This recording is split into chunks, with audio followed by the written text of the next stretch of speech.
Happy Christmas Eve and welcome to day 24 of the CRaFTi Advent series. This one was going to be one with annotations, but Movie Maker was driving me insane and kept deleting every single annotation that I'd written, so it's going to be a voiceover one now. So this is a card I made quite a while ago now, because this was a freebie on issue 23 of Die Cutting Essentials, and I think we're on like issue 40 something now, so this was quite a long time ago. And I did do a background building video. I think I called it Layered Background. I think it's number 2 in the series, kind of recreating this kind of a background. But actually, watching the footage back to re-edit this, I realised that I didn't really do the background the same, because I'd completely forgotten how I'd actually done the background. But anyway, so I'm starting off with like 3 analogous colours of Distress inks. I'm using Twisted Citron, cracked Pistachio, and I think that one is Mermaid Lagoon.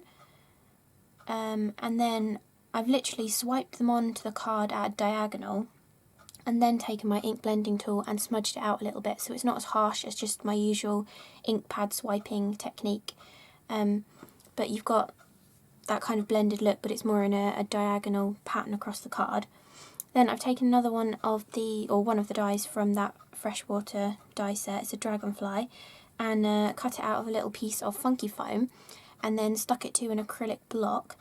And I just stick my foam stamps to acrylic blocks using like a tape runner, or you could just use PVA glue as well to stick it on if you wanted to. And then I'm just over-stamping in the matching colour of Distress ink. And Distress ink actually stamps pretty well with your foam stamps, because the foam is kind of porous, so it sort of soaks in the ink nicely, so you get a good crisp impression. Then I'm using some water and a paintbrush to just splash on a few flicks of water, and then I'm going to pick it up with a piece of paper towel just to give that kind of like faux bleached look, and it just gives a little bit of extra interest to the background. If you're getting to the end of your kitchen roll, just rolling it over is quite good, quite effective. So I'm going to dry that, you know, just between layers. It's good to dry your background off. It wasn't that wet though, just because of the splashes, but oh, and it's also good to make sure it's dry before you die cut too. So I'm die cutting it with my favourite size of large stitched rectangle, and then I'm cutting a smaller one from the centre because I'm going to make this a shaker card, and it's much easier to put all the shaker elements inside your shaker well and then put the back onto it rather than doing it the other way around. So I thought the easiest way to get around that is just to cut the middle out of my background so I can stick that on the back of it later. You'll see that later anyway. So now I'm cutting the aperture for my shaker. I'm using a little Heron and a little piece of grass die. So you want to cut them one at a time, and then you want to make sure the space that's going to be die cut out are overlapping, so it's all one aperture. And I've also cut that out with a rectangle die as well that's slightly bigger than the one I used to cut the centre out of the background. And the great thing about cutting the centre out of the background is you can decide if you want to keep the colours running at the same order as the background or flip it round. Here I flipped it round, so we got the green actually in the grasses of the aperture.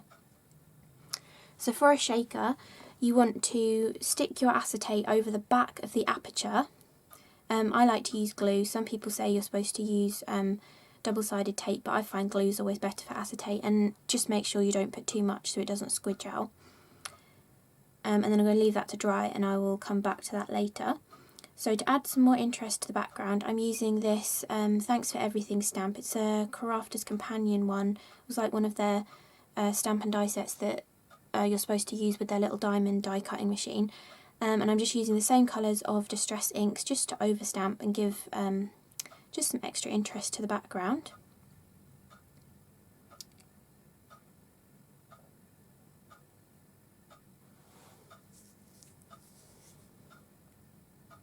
Then I want to use the same sentiment as my focal sentiment on the card.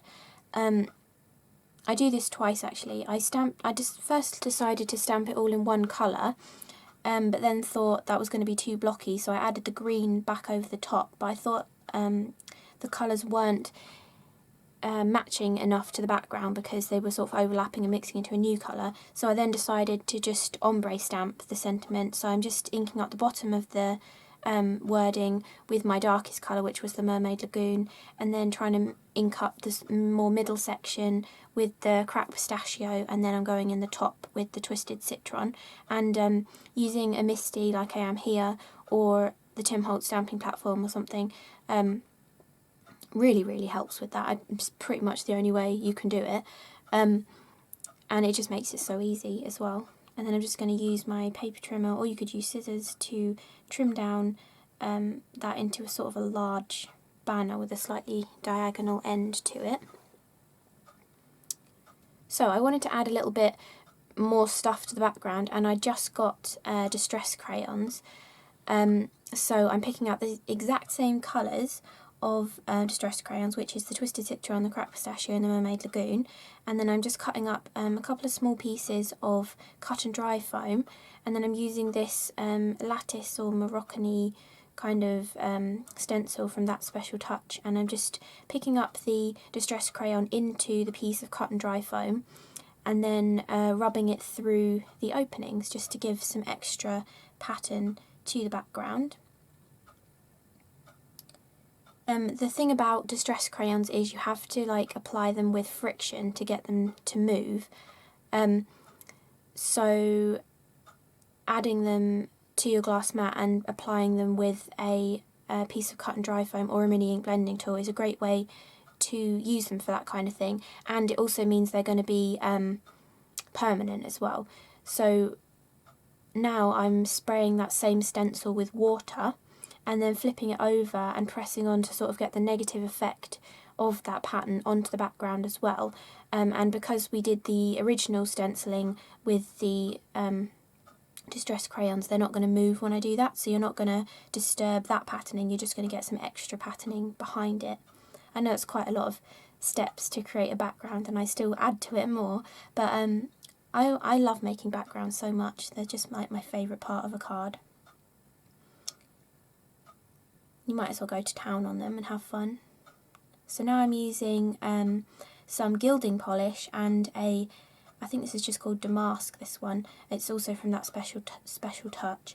And I'm using the gilding polish with a piece of cut and dry foam rather than using the applicator, because the applicator is great for going over embossed card and just picking out the top details of something. If I started using it through a stencil like this, it's probably going to get all torn up and jaggedy, so I don't want to ruin my applicator. And I think the colour of gilding polish is called Ocean Teal. Yeah, so I just added 4 different places on the card just to give a little bit of shine to the background.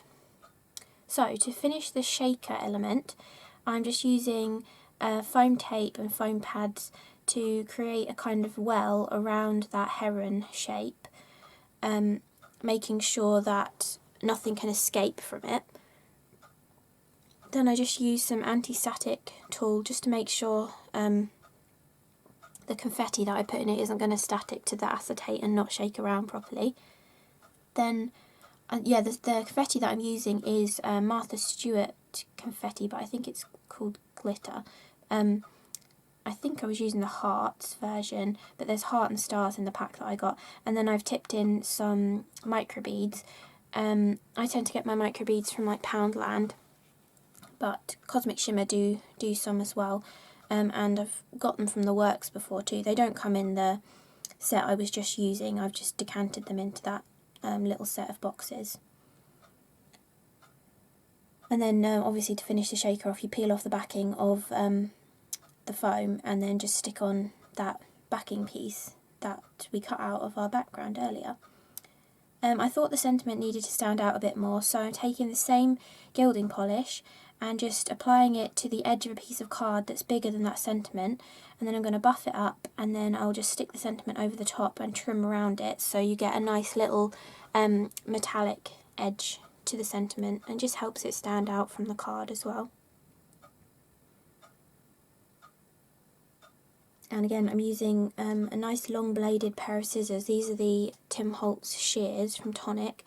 Having a long bladed pair of scissors really helps to get that straight cut line. I can't remember what video I've already said that in, but anyway, I thought I would say it again. And then I've just trimmed down my card blank. I'm going to stick that panel on first. And then when I stick the shaker on in a second, I can decide to stick it slightly off centre if I want to as well, because that white rectangle that the heron is cut out of is slightly bigger than the piece that I cut out of the centre of the background. So you can slot it directly back in, or you can move it up or to the side slightly as well. You're still not going to see that hole behind it if you just move it a tiny bit. And then I'm going to add the sentiment banner on as well.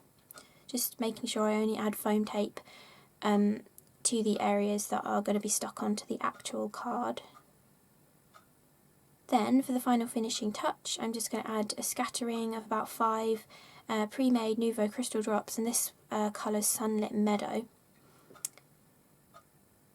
I love adding pre-made Nouveau drops. They just really finish a card nicely. So that's the finished design.